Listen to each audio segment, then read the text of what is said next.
والصلاة والسلام على سيدنا محمد سيد السادات وعلى آله وصحبه إلى يوم الميعاد. حضرته المكرم والمحترم مدير المعهد تحفظ الجميع، أيها الأساتذة الكرام وأيها الطلاب والطالبات الأحباء،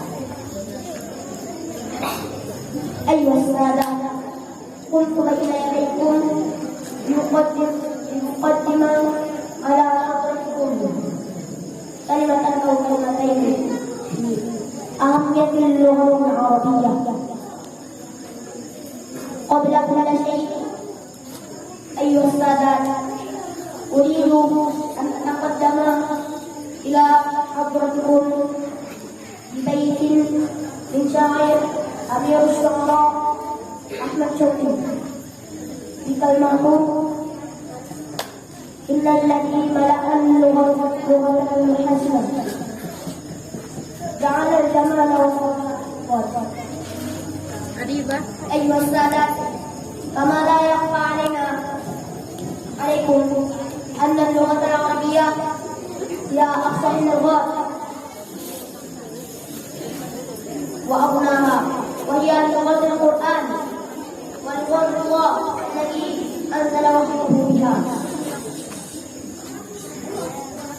كما قال الله سبحانه وتعالى في القرآن الكريم بغير قانون من آية بينات قرآنا عربيا باللسان عربي إلى آخره.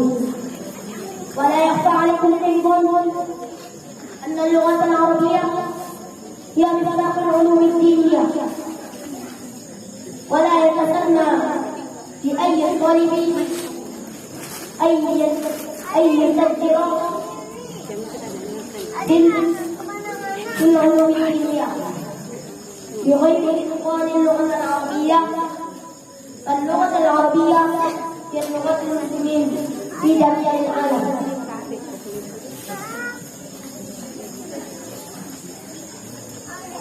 بهذه اللغة نقرأ كتاب الله، وبها أيضا نتعبد إلى الله سبحانه وتعالى.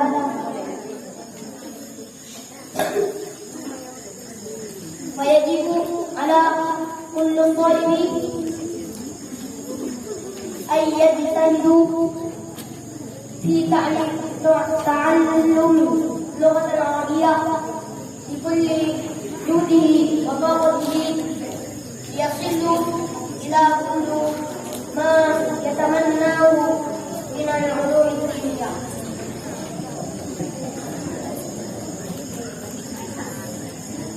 هذا فأرجو من الله سبحانه وتعالى أن يسهل أمورنا ويفتح قلوبنا ويجعلنا جميعا متكلمين باللغة العربية بجاه سيد البرية سيدنا محمد بن عبد الله صلى الله عليه وعلى آله وصحبه وسلم. والسلام عليكم ورحمة الله وبركاته. وعليكم ورحمة الله وبركاته. وعليكم السلام ورحمة الله وبركاته.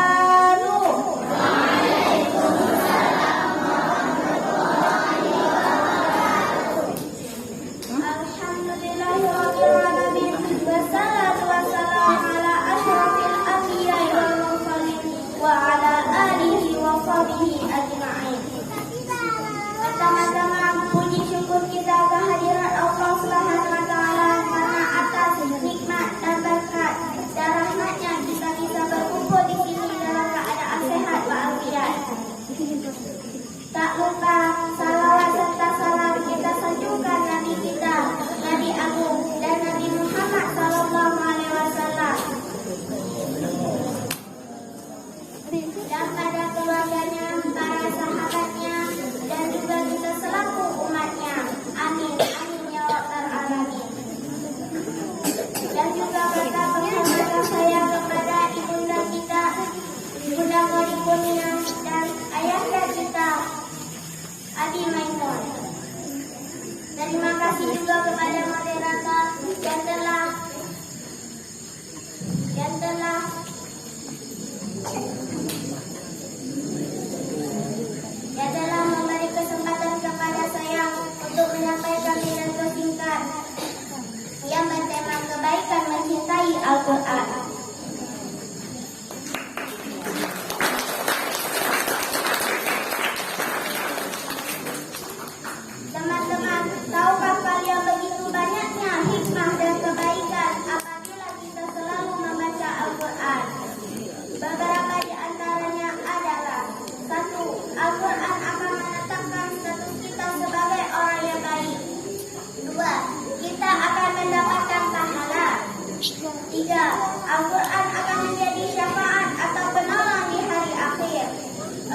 merindukan orang yang selalu membaca Al-Quran.